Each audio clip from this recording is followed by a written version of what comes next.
A visit by Ramachandran and Garg families. See the locations first in blue. Next, the region as from a satellite. Note Leh in relation to 72 km long Siachen Glacier and Mount K2, world's second highest mountain in Karakoram range. And also note Mount Kailash, Mansarovar Lake and Everest further down. Akhil, Shubha and their daughter Riju of Garg family started from Ranchi, and Ramachandran and Bhanu of Ramachandran family started from Bhubaneswar, both by about 2 hours flight to Delhi. Both families joined at Delhi airport around 7 p.m. on 13th May. Attan was there to receive them and to take them for the night stay with them. Both families together took 6:30 morning flight next day to Leh. This 2-hour flight over Himalayas was a wonderful experience, with a very clear view of snow mountains.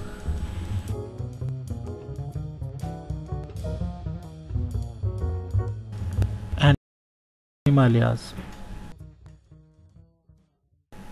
followed by a totally different look of barren mountains and narrow Indus Valley. Note Leh on the far eastern corner. Very different look of mountains north of Indus Valley. 11,500 feet high, Leh is the largest town in the world, inhabited throughout the year. Now let us have a closer view of Leh. A view from north to south. Note the look of mountains in the background. Indus Valley behind them, and a different look of mountain range beyond Indus Valley.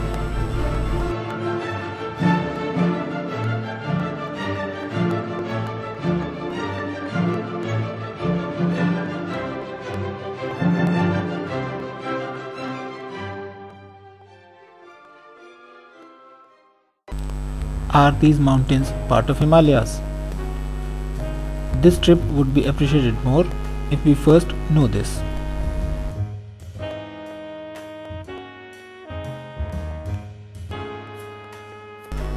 Geologists were making this trip. They can tell you best about Himalayas and the surroundings. India, now in Asia, was 80 million years ago 6,000 kilometers down south, below the equator, separated from Asia by a sea called Tethys.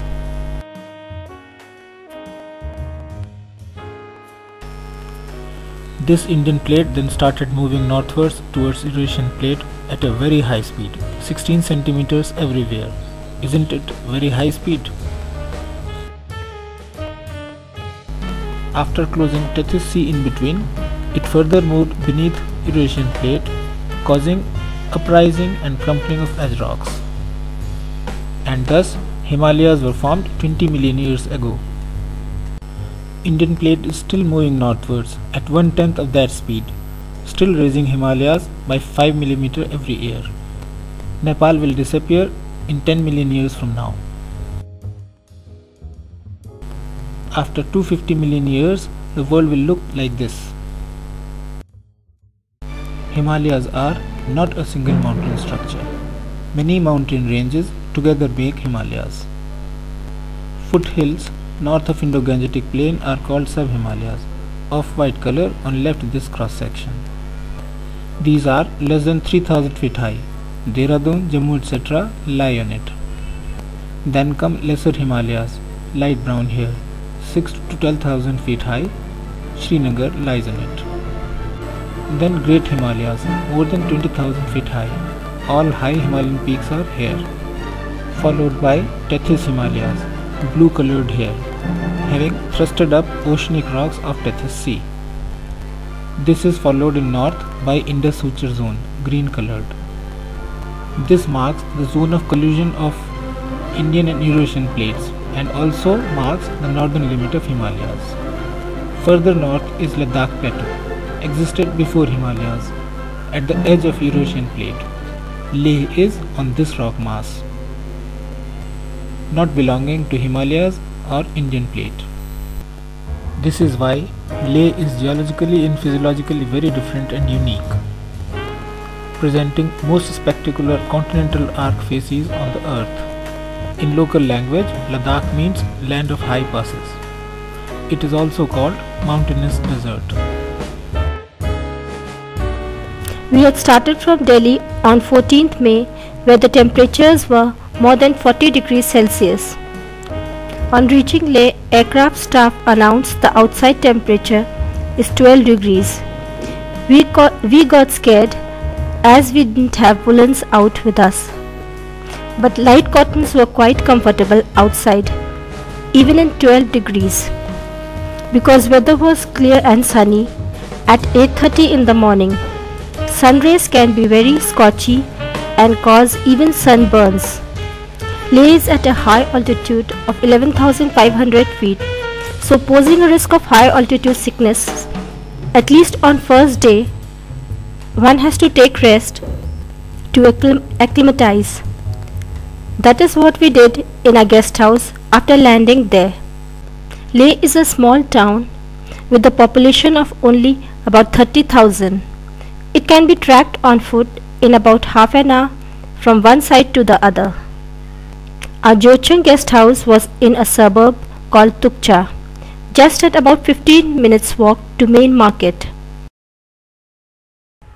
and having nice view of snowy mountains from the rooms.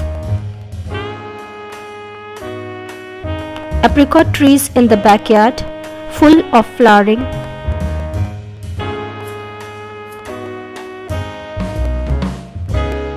In the backyard is the youngest member of the home, grandson of Shri Phunchuk Namgyal, head of the Ladakhi family which runs Jochang guest house.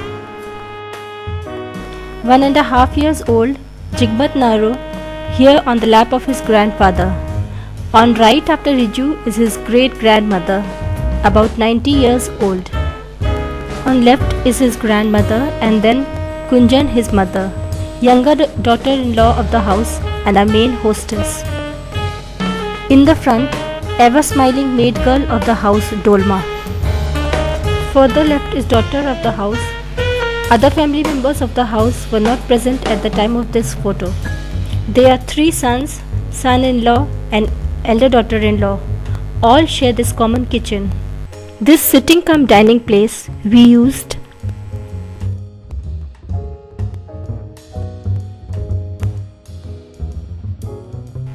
with rest throughout the day.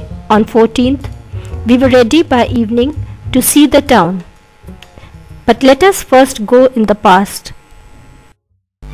Ladakh was under Kushan Empire in 150 AD as a part of Indus Valley. Buddhism reached here in 2nd century through India. Later it became a part of Tibet's Yarlung Empire. This empire broke in 9th century and was divided among 3 brothers. The one who got Ladakh region established a separate Ladakh dynasty in 1020 AD.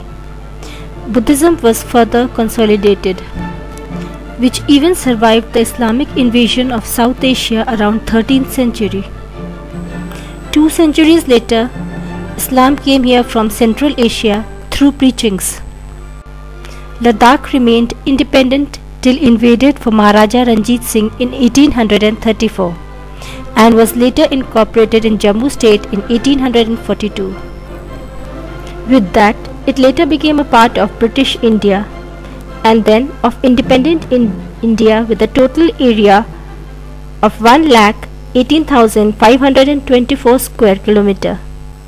In 1948, Pakistan occupied 21,773 square kilometer of its northwestern part, now under its Kadu and Ghanche districts, mostly occupied by Balti Muslims of Tibetan origin.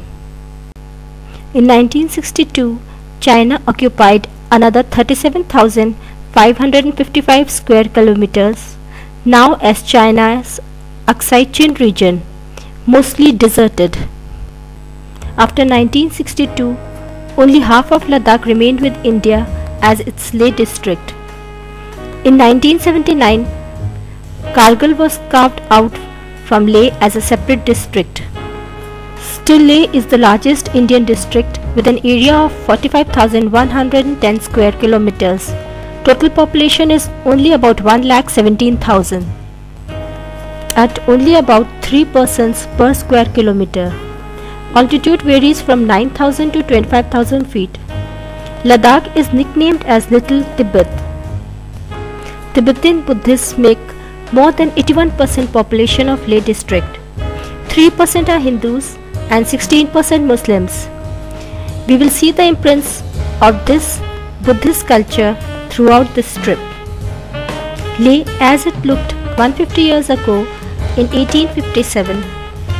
Chotans in foreground are even now well preserved.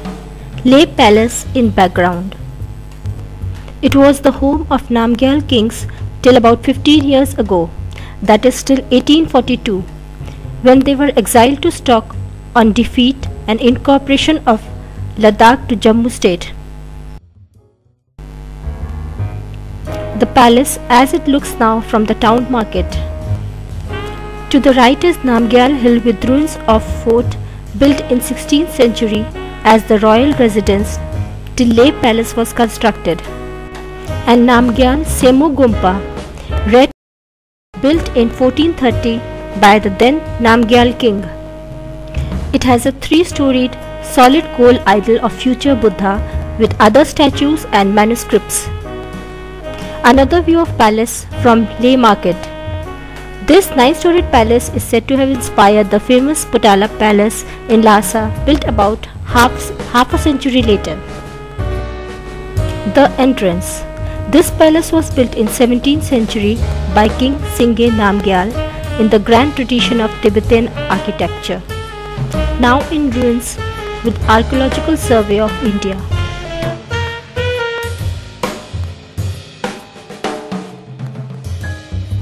Jama Masjid, as it looks from the palace, built in 1666 by the then Namgyal king as an agreement with Aurangzeb to avoid invasion of Ladakh. A Sunni mosque, mixture of Islamic and Tibetan architecture, now renovated. Leh town, as from the palace, limited sightseeing on the first day comes to an end.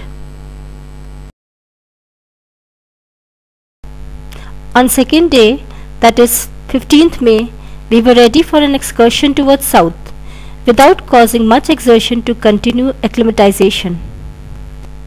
As shown in pink, we were to visit ruins of She, Thikse and Hemis monasteries and Stock Palace, a total trip of about 95 kilometers. First stop was She, the old capital of Ladakh till around 1470, the seat of pre-Tibetan kings and later of Namgyals. Namgyals constructed this She palace around 1400 AD. Now in ruins except its monastery. Monastery houses a 15-meter high blue-haired Buddha statue of copper and brass plated with gold. Statue is richly decorated with precious stones and surrounded by paintings. The shrine is maintained by monks from Hemis monastery. Next we visit Thikse monastery on the eastern bank of Indus river, 12-storied, built in 15th century. Most significant and impressive of all monasteries in Ladakh. Monastery has 10 temples with several statues, stupas, ancient thankas and engravings of Buddha's teachings.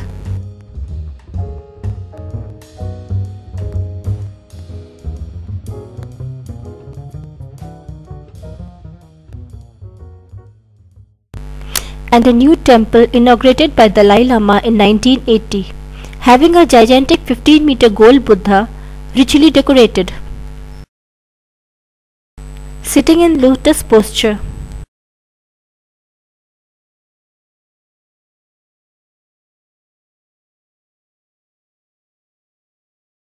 And brightly painted murals decorating the walls.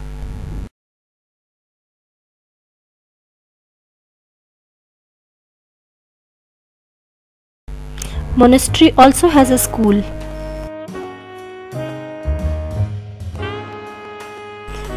For young lamas, all studying even English and computers.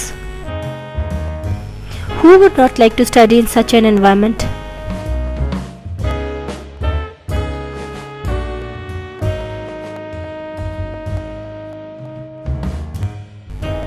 Quite a narrow Indus Valley here, as from the top of the monastery. Next we reach Hemis, the largest and richest monastery of Ladakh, headquarter of Drukpa lineage, administers all monasteries in Ladakh. World's largest thanka, that is cloth painting, of 1630 AD is displayed here to public every 12 years. Next in 2016. Statues are made of various metals.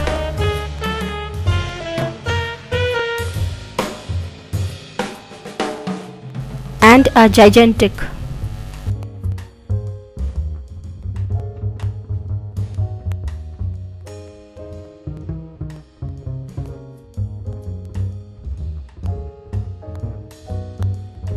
On way back to Stock, we came across a favorite location for movie shootings by Bollywood. Next we reach 4-storied Stock Palace built in where Namgyal kings moved in 1842 from Leh Palace as Jagidars of Stock.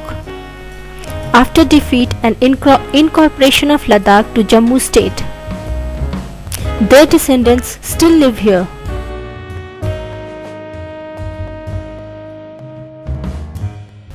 Part of the palace is now a museum. Annual 4-day prayer was going on in the temple of the palace when we visited there on 15th May. With this, our second day's excursion of about 95 kilometers comes to an end and we return to Leh. On the third day, on 16th May, we were ready for a little strenuous excursion towards west. As shown in green, we were to visit Lekir and Alchi monasteries, a total trip of about 170 kilometers. First we come to Gurudwara Patthar Sahib, maintained by the army. When passing through this area, Guru Nanak was in meditation here one day, when a demon rolled a big rock at the Guru. On touching his body, the rock boulder melted like wax. This Gurudwara still hosts that boulder with Guruji's body mark. See how barren the Ladakh range of mountains look from Gurudwara. Near Nimmo is the confluence of Zanskar river having cleaner water and Indus river having muddy water. We reach Lekir monastery of Gailukpa school, built in 1065 AD, having a large Buddha statue. Maitreya, that is future Buddha.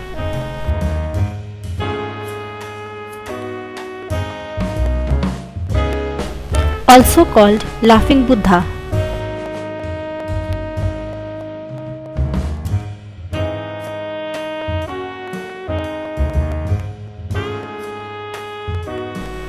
We cross Indus and reach Alchi. Built in 11th century, it is the only monastery in Ladakh on flat ground, having massive Buddha statues inside and intricate wood carving.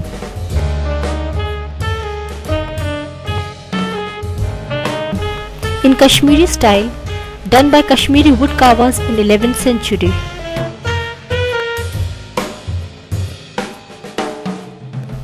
On way back to Leh, we come across a magnetic hill which pulls all vehicles up the slope while on road and engines shut down. With this, our third day's excursion of about 170 km came to an end. On fourth day, that is on 17th May, we would start a 2-day trip to Nubra Valley and Karakoram mountains. We would even see a desert at about 10,000 feet in Nubra Valley. We would visit Diskit, Hundair, Sumer and Panamik in Nubra Valley, after crossing total Ladakh range of mountains and Khardung Pass, which is the highest mountain pass in the world, a total trip of about 300 kilometers. Roads look straight on the map but are very circuitous. After 24 kilometers of hilly section from Leh comes South Pullu, the southern military checkpoint for Khardung Pass. We are held up here for 3 hours in a sub-zero zone to give way to a military convoy. The pass is maintained by 14 corps of Indian Army. A cozy rest shelter in South Pullu with heating arrangements. Further journey on Khardungla, built in 1976 as a strategic military supply line and opened to public 12 years later in 1988. Very narrow and unpaved road with snow all around.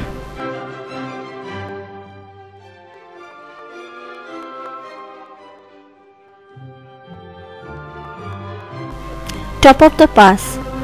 Temperature is -8 degrees Celsius even at 2 o'clock in the afternoon when we reached there. Highest motorable road of a mountain pass in the world at 18,380 feet as per Indian government, or more by 260 feet as per Guinness Book of World Record, but these measurements are challenged by some. A military cabin with heating arrangement by continuous kerosene burning. Khardung Pass is along ancient caravan trade route that joined Leh to the oasis city of Kashgar of Central Asia, now in western China.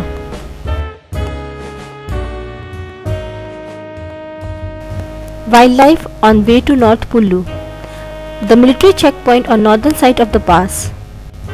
Barren and torn look of Ladakh range of mountains after Khardung village on way to Nubra Valley. Road from Khalsa to Diskit, crossing desert near Shyok River before entering Diskit. It was quite windy, causing sandstorms. Our first stop in Nubra Valley is Diskit, the largest of the villages in Nubra and its subdivisional headquarters, having a monastery of 600 feet above the town. Oldest monastery of 1420 and largest one in Nubra Valley. A view from Chosling School. Chosling School in Diskit for young lamas. Next we reach Handar, where the 11th century monastery up the hill has partially collapsed and a new one constructed where we stand. One cannot go beyond Handar. Further west is a way to Siachen Glacier for military use. It is 7 o'clock in the evening and we call it a day. Next morning, on 18th May, 5th day of our trip, we visit desert of Nubra Valley. Greenery of Handar is in the background. Desert is at the northern foothills of Ladakh mountain range. What a contrast! Snow-capped mountains of Karakoram range, greenery and desert, all seen at one place. Bactrian camels are also found here. The only other place in the world is Central Asia. Coming east and then taking northward turn to cross Shyok River. Along ancient Silk route, we reach Sumur Monastery, set up by Dalai Lama in 1962.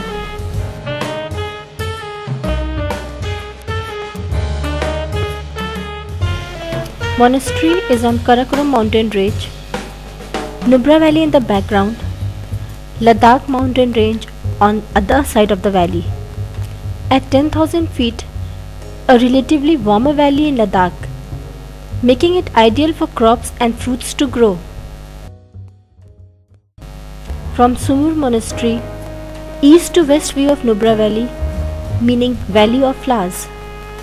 Valley gets carpeted by yellow and pink wild roses and wild lavender around August. 12 km further north of Sumur is Panamik.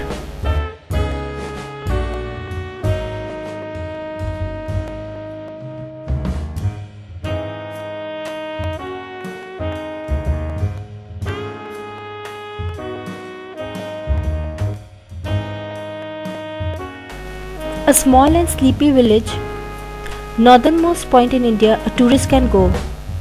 Siachen Glacier is only 30 kilometers away. Panamac was the last place for haltage of caravan on ancient Silk Route to breathe and prepare, before negotiating Sasir and Karakoram passes to enter Central Asia. The grazing grounds here and this hot spring were a boon for caravans. China closed its border with Nubra in 1949 to block this old trade route. This spring with water temperature around 90 degrees is sulphurous, known to cure many diseases. Origin is below the rock and boulder in the middle. It is 1 o'clock and we start a return journey to Leh. After crossing the military checkpoint at North Pullu on northern side of Khardung Pass, we again get thick snow cover. Everyone enjoyed it thoroughly.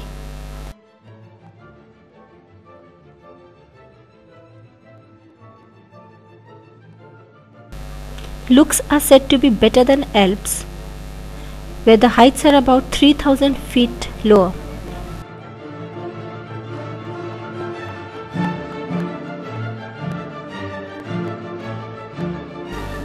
By 5 o'clock, we were again on the topmost point of Khardung La. Today it was much colder here, as the looks suggest,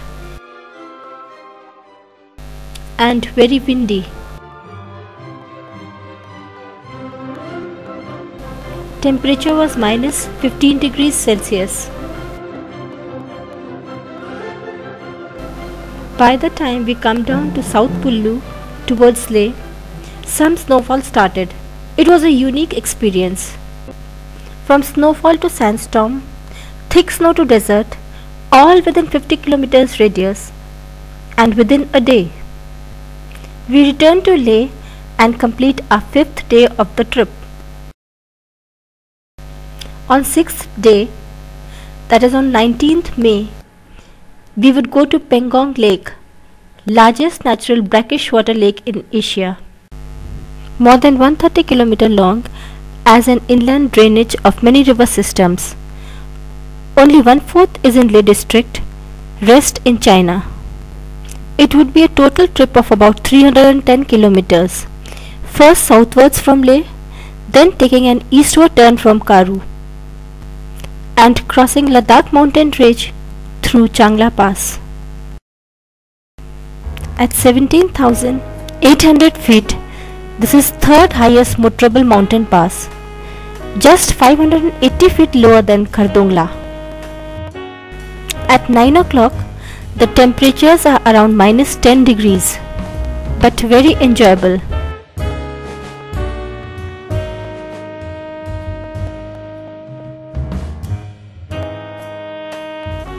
Said to be better than Alps in beauty.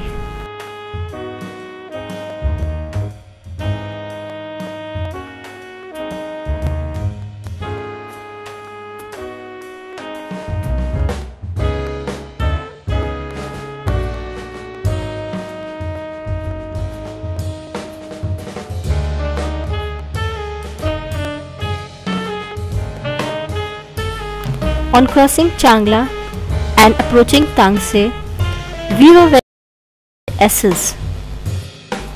Marshy lands before Pangong attract shepherds from near and far. Changpa, the nomadic herdsmen of Tibet and southeast Ladakh, make it their summer homes. We reach Pangong Lake, the most beautiful natural brackish water lake in Asia. 14,000 feet, absolute clear water.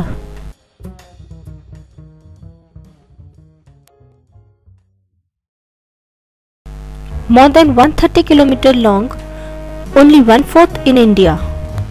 Note the facial expressions. It is not the pleasure of beauty, it is the chill of water.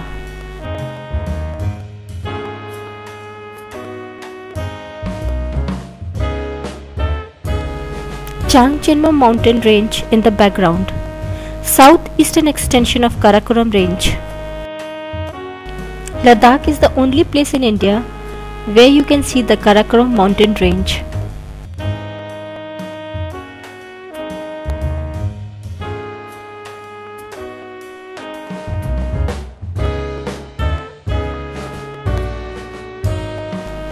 Many rare birds come to nest in the lake. It is past 12 o'clock. We move back to Leh to end our 6th day. We have completed 6 days in Ladakh, travelling about 900 kilometers around Leh. We have one more day of 20th May with us. We spend it in Leh town. After some shopping under the guidance of our hostess, we visit Shanti Stoop, climbing up about 600 steps from northwestern corner of the city. Built by a Japanese having an ambition to spread Buddhism across the world with aid from his government. Having rich artwork, Dalai Lama inaugurated it in 1985. Next, we explore Leh Market. First, the vegetable market, very costly. Bananas 60 rupees a dozen. Government encourages vegetable growing in the region by reimbursing the cost of making greenhouses to every family. Then we move to explore main Lal Bazaar. Lal Bazaar as it looked 150 years back around 1860, and as it looks now, not much of a difference in buildings and structures, but a difference in decoration, living and activities. A common scene on the pavements in afternoons. One will appreciate sincerity, grace,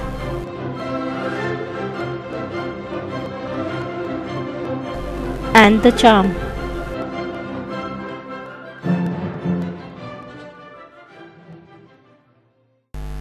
We had a unique experience of Ladakh in these 6 days. A place far north, beyond Himalayas, at altitudes of 10 to 18,000 feet. We depart from Kushak Bakula Airport of Leh by morning 8:30 flight on 21st May for Jammu, which is at 900 feet as compared to Leh at 11,500 feet. Again crossing Zanskar range and Himalayan range. Through windows on our right, we come to see Mount K2 on Karakoram range above the clouds, 28,251 feet high and second highest mountain of the world, only 784 feet lower than Everest. Our friend Dr. Rana receives us in Jammu. After very intimate hospitality by his entire family, we leave in the afternoon for darshan of Mata Vaishno Devi. The shrine route on Trikuta Hills starts from Katra, 50 kilometers north of Jammu. At 5:30 in the evening, we start our on-foot journey of 13 kilometers from Katra to Bhavan to climb a height from 2,800 feet to 5,200 feet. We reach Bhavan around 1 o'clock in the night. After necessary bath, etc., we take darshan of Mother Goddess Vaishno Devi in the Holy Cave at about 3 o'clock in the morning. In Holy Cave, Mother Goddess is in a natural rock form, one at the base but having 3 heads with different colors and textures. These heads, as seen here, are worshipped as holy pindis, the remaining rock body immersed in water. Head to the right is black colored Mahakali, in the middle yellowish red Mahalakshmi, and to the left Mahaswaraswati with whitish tinge. Vaishno Devi is incarnation of all the 3. After some rest, we start our return journey at 8 o'clock in the morning on 22nd May, appreciating the beauty of the track and surrounding.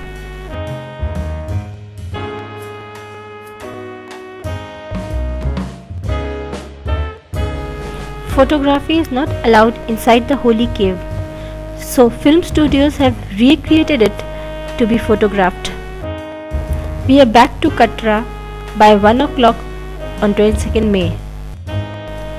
To proceed to a nearby hill station of Patnitop, we reach there by the evening and take rest in a hotel.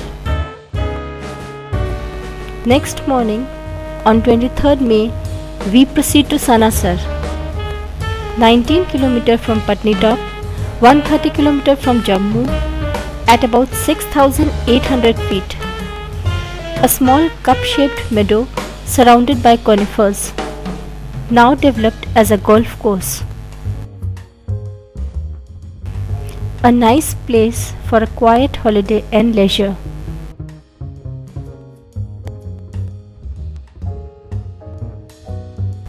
With a 1,400-year-old temple of Chaucer Baba. Usual Himalayan beauty all around. Then we roam around Patnitop. It is 112 km north of Jammu at 6,600 feet on Jammu-Srinagar highway, with usual beauty of pine trees in Himalayan region. A welcome afternoon nap, particularly after 26 km of on-foot journey to Holy Cave on Trikuta Hills the day before. At Nath Temple in Patnitop. After night stay again at Patnitop, we return to Jammu on 24th May and take evening train to Delhi to end this 11 days trip, a memorable one.